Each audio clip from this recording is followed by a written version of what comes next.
कलवरी के पास खड़ा हो, खून की धारा देखता जा,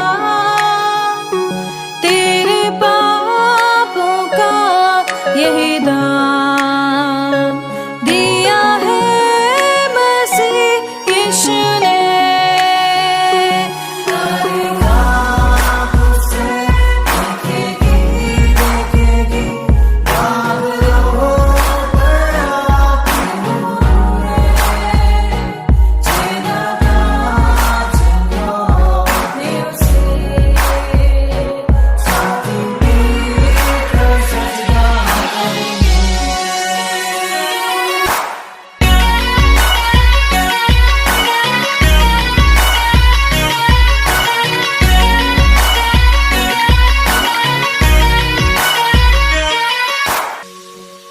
ये हुआ सब तेरे लिए, तूने भी उसे छेड़ा था, फिर भी प्यार से वो बुलाता, जाता क्यों नहीं तू उसके पास, फिर भी प्यार से वो बुलाता,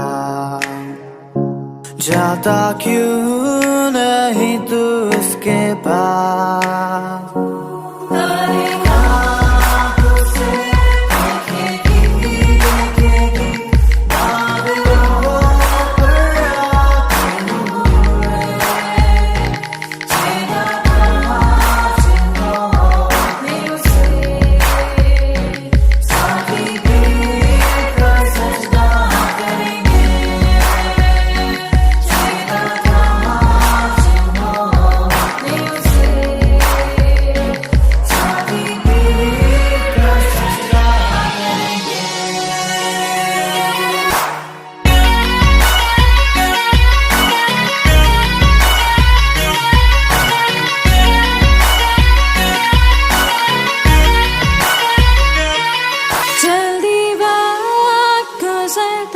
चाहता है, रात अंधेरी आती है, तौबा कर दरवाजा होगा बंद, कुछ ना होगा वे पछताने से,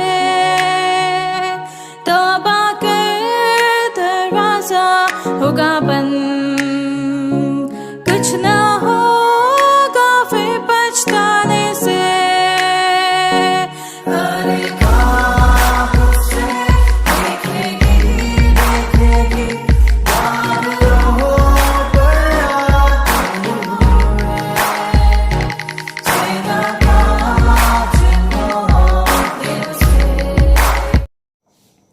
हम प्रभु परमेश्वर को धन्यवाद देंगे आज की सुंदर सुबह के लिए कि परमेश्वर ने आज की सुंदर सुबह मुझे और आपको दी है कि हम परमेश्वर के चरणों में आकर उसकी महिमा कर सकें। प्रियो, आज की सुबह इस डिवोशन में मैं आप सभी का स्वागत और वेलकम करता हूँ। आज मई की 17 तारीख है। प्रभु का धन्यवाद करते हैं कि उसने हमें पूरे समय तक संभाला, उसका हाथ हमारे साथ बना रहा और आज इस सुंदर सौभाग्य दिया है कि हम सुबह के वक्त परमेश्वर के चरणों में आकर परमेश्वर की महिमा कर सकें। प्रियो, परमेश्वर एक एक दिन मुझे और आपको आशीष देना चाहता है ताकि हम आगे बढ़कर उस परमेश्वर को धन्यवाद दे सकें। इस दिन के लिए धन्यवाद दे सकें, इस रात के लिए धन्यवाद दे सकें जो रात्रि उसने दी, रात्रि भर मीठा विश्राम दिया और सुंदर की सुंदर सुबह उसने दी। इसके लिए हम परमेश्वर पिता को दिल की गहराई से धन्यवाद देते हैं। मैं आप सभी को भी दिल की गहराई से धन्यवाद देता हूं कि आप सब भी हमारे साथ इस YouTube चैनल पर जुड़े हैं और आशीष को पा रहे हैं। जो भी वचन हम लोग पढ़ते हैं, देखते हैं, सुनते हैं, ये सब आशीष का कारण बनता है ताकि हम प्रभु के साथ आगे बढ़कर परमेश्वर की महिमा करते चले जाएं। जैसे कि आपको मालूम है कि हम दूसरा कुरिन्थियों के 12वें अध्याय का अध्ययन कर रहे हैं और प्रभु ने हमारी मदद की है यहाँ तक पहुँचने में, ताकि हम इस वचन को और अधिकाई से सीख सकें और प्रभु की महिमा कर सकें। आज मैं फिर से 12वें अध्याय के 4, 5 और 6 पद को आपके सामने पढ़ना चाहता हूँ। लिखा है कि स्वर्गलोक तक उठा लिया गया और ऐसी बातें सुनी जो कहने की नहीं और जिनका मुंह पर लाना मनुष्य को उचित नहीं। ऐसे मनुष्य पर तो मैं घमंड करूँगा, परंतु अपने पर अपनी निर्बलताओं को छोड़ अपने विषय में घमंड ना करूँगा, क्योंकि यदि मैं घमंड करना चाहूँ तो भी मूर्ख ना होऊंगा, क्योंकि सच बोलूँगा तो भी रुक जाता हूँ। ऐसा ना हो कि जैसा कोई मुझे देखता है या मुझसे सुनता है मुझे उससे बढ़कर समझे। परमेश्वर अपने इस वचन के पढ़े और सुने जाने पर आशीष दे। हम प्रार्थना करेंगे। धन्यवाद स्तुति के योग्य हमारे सामर्थ्य परमेश्वर, आज की सुंदर सुबह के लिए आपको दिल की गहराई से धन्यवाद। आपने प्रभु जी ये सुंदर सुबह दी है, इस सुबह के लिए आपको दिल के से धन्यवाद देते हैं। आपने हमें मौका दे दिया कि आज का दिन एक बार फिर से देख पाएँ। हमारी प्रार्थना, हमारी विनती प्रभु, आपकी दया दृष्टि हर कदम पर हम सब पर बन रहे। हमारे सारे श्रोताओं के लिए, सारे भाई बहनों के लिए जो हमारे साथ आज की सुबह इस यूट्यूब चैनल पर जुड़े हैं, हम प्रार्थना करते हैं दिन भर हमें संभाल, आपका हाथ हमारे साथ बना रहे। हम आपकी निकटता में, आपके प्रेम में आगे बढ़ते जाएं और बहुतों के लिए प्रभु आशीष का, आनंद का कारण बन सके। इस सेवकाई के लिए धन्यवाद जो सेवा आपने दी है प्रभु जी। हम प्रार्थना विनती करते हैं प्रभु, हमारे सारे भाई बहनों के लिए एक एक को आपके हाथ में सौंपते हैं। प्रार्थना करते हैं हमारे भाई लोग, बहन लोग जो नडियाद में, गुजरात में रहते हैं प्रभु जी, उन सबको भी हम आपके हाथ में सौंपते हैं। आप उनको हर परेशानी से, कठिनाई, दुख और मुसीबत से बचाएं। महाराष्ट्र के सारे भाई बहनों के लिए प्रार्थना करते हैं, एमपी के प्रार्थना करते हैं प्रभु जी, यूपी के लोगों को प्रार्थना करते हैं, राजस्थान के लोगों के लिए प्रार्थना करते हैं, सारे प्रदेशों के लिए हम प्रार्थना करते हैं। अपने लोगों की मदद कर, जो लोग प्रभु जी आपकी इस आवाज़ को सुन रहे हैं उनको आशीष दे, उनको आशीष दे। आपका हाथ उनके साथ बना रहे ताकि वो आगे बढ़कर आपकी महिमा को दे। यदि कोई बीमार है, परेशानी में है, कठिनाई में है, दुख में, मुसीबत में, तो आप उनकी भी सुधि ले प्रभु, ताकि वो भी आप में सुरक्षित रहे और आपकी महिमा का बन सके। बड़े आदर के साथ, दीनता के साथ, नम्रता के साथ प्रभु इस प्रार्थना को अपने प्रभु, अपने धारकर्ता यीशु मसीह के नाम से मांगते हैं, आमीन। प्रियो परमेश्वर का धन्यवाद कि परमेश्वर हर दिन हमारी अगुवाई करता जाता है ताकि हम उसके साथ आगे बढ़कर परमेश्वर की महिमा का कारण बनते जाएं और उसके नाम को धन्य कह सकें। प्रियो परमेश्वर का वचन हमें हर दिन अपनी उपस्थिति में लेकर आगे बढ़ाना चाहता है ताकि हम हर दिन उसमें आगे बढ़कर परमेश्वर की महिमा करें। पौलुस ने इस बात को कहा है, ऐसा मनुष्य पर तो मैं घमंड करूँगा, ऐसे मनुष्य पर तो मैं घमंड करूँगा जो तीसरे आकाश पर चला गया, तीसरे स्वर्ग पर पहुँच गया। परमेश्वर अपने दासों को ऊंचाइयों पर ले जाना चाहता है, जो ईमानदार बनते हैं, जो सच्चाई को लेकर चलते हैं। प्रभु यीशु मसीह के बारे में हम इस बात को देखते हैं कि यीशु मसीह हमारे लिए क्रूस पे चढ़ाया गया, लेकिन 30 दिन मृतकों में से जीवित हो उठा और उसके बाद वो स्वर्ग पर उठा लिया गया। पौलुस इसी चीज को स्पष्ट करना चाहता है कि उसने एक ऐसा मनुष्य जो देह रहित, परमेश्वर ही जानता है कि स्वर्ग लोक पर उठा लिया गया, स्वर्ग लोक पर उठा लिया गया। और ये कहता है प्रभु कि वास्तव में प्रभु की सामर्थ जो थी वो उसको स्वर्ग पे उठा कर ले गई, और न कि ऊपर उठा कर ले गई, परंतु इस बात को कहता है जिनका मुंह पर लाना मनुष्य को उचित नहीं है। हमारा परमेश्वर महान प्रभु है, हमारा प्रभु दया का धनी है।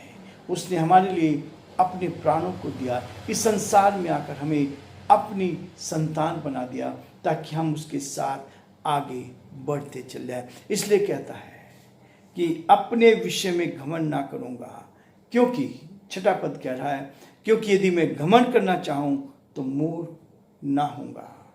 यदि मैं घमंड करना चाहूँ तो मूर्ख ना होगा, क्योंकि परमेश्वर मुझे और आपको इस बात के लिए प्रेरित करता है कि प्रभु यीशु मसीह ने मेरे और आपके लिए अपने प्राणों को दिया और उसके बाद मृतकों में से जीवित उठा और स्वर्ग पर उठा लिया गया। और पौलुस कहता है कि मैंने तीसरे स्वर्ग पर उठाते हुए देखा। तीसरा स्वर्ग भी है। परमेश्वर हमारे जीवनों में इस प्रकार की इच्छाओं को प्रकट करता है ताकि हम परमेश्वर के साथ उसकी निकटता का एहसास कर सके। और इसलिए पौलुस कहता है 6 पद में, क्योंकि यदि मैं घमंड करना चाहूं तो भी मूर्ख ना होऊंगा। घमंड करना चाहूं तो भी मूर्ख नहीं होऊंगा, क्योंकि परमेश्वर मेरे और आपके जीवन में वो काम करना चाहता है जो संसार के लोग ना देख सकते हैं, संसार के लोग ना उस ओर जा सकते हैं, लेकिन परमेश्वर हमें इससे कहीं बढ़कर अपनी महिमा के लिए इस्तेमाल करना चाहता है ताकि हम उसके लिए आगे हो जाए। क्योंकि सच बोलूँगा, प्रभु जो पसंद करता है सत्य को पसंद करता है, जो सच बोलकर परमेश्वर की महिमा करते हैं, जो सच्चाई को अपने सामने रखते हैं। और इसलिए परमेश्वर कहता है कि पौलुस का वचन जो है इस बात के लिए कहता है कि वो सच्चाई को लेकर आगे खड़ा रहता है। मैं सच बोलूँगा और न केवल सच बोलूँगा तो भी रुक जाता हूँ, क्यों रुक जाता है? ऐसा ना हो कि जैसा कोई मुझे देखता है या मुझसे सुनता है मुझे उससे बढ़कर ना समझे। परमेश्वर ने इस बात को कहा है, वचन में लिखा है, पौलुस के द्वारा लिखा गया है। परमेश्वर ने जगत के मूर्खों को चुन लिया ताकि ज्ञानवानों को लज्जित करें। परमेश्वर ने हमें चुन लिया अपने वचन के द्वारा, उस गहराई को, जो आत्मिक बातें जो संसार के लोग नहीं समझ सकते, लेकिन परमेश्वर ने हमें इन बातों को हम पर प्रकट किया है।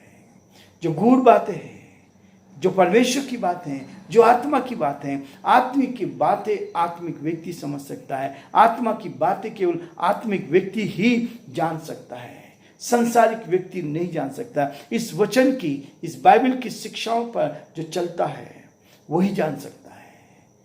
आत्मिकता की बातें वही जानता है। इसलिए प्रियो, परमेश्वर का वचन कह रहा है मुझे उससे बढ़कर समझे। मैं तो ये चाहता हूँ कि दीन बनकर इस पृथ्वी पर रहकर बहुतों के लिए आशीष का कारण बन सकूं। घमंड जीवन में नहीं आना चाहिए, घमंड की बातें जीवन में नहीं आनी चाहिए। परमेश्वर की सामर्थ को, परमेश्वर की शक्ति को हम अपने जीवन में देखते चले जाएं। और प्रियो, परमेश्वर यही चाहता है कि हम अपने जीवन को उन्नति की ओर ले चलें और परमेश्वर के नाम को धन्य कह सकें। क्योंकि परमेश्वर का वचन कहता है पाप की मजदूरी तो मृत्यु है, परंतु परमेश्वर का वचन हम वरदान हमारे प्रभु यीशु मसीह में अनंत काल का जीवन है। पाप की मजदूरी तो मृत्यु है, परंतु परमेश्वर का वरदान हमारे प्रभु यीशु मसीह में अनंत काल का जीवन है। प्रियो, परमेश्वर हमें अनंत काल का जीवन देना चाहता है। संसार के लोग 60 साल, 70 साल, बल के कारण 80 साल, हो सकता है 90 साल भी, लेकिन वो कष्ट ही कष्ट है। लेकिन परमेश्वर हमें आनंद की भरपूरी देना चाहता है ताकि हम आनंद की भरपूरी लेकर आगे बढ़ें और परमेश्वर की महिमा करते चल जाएं। परमेश्वर इस वचन पर आशीष दे।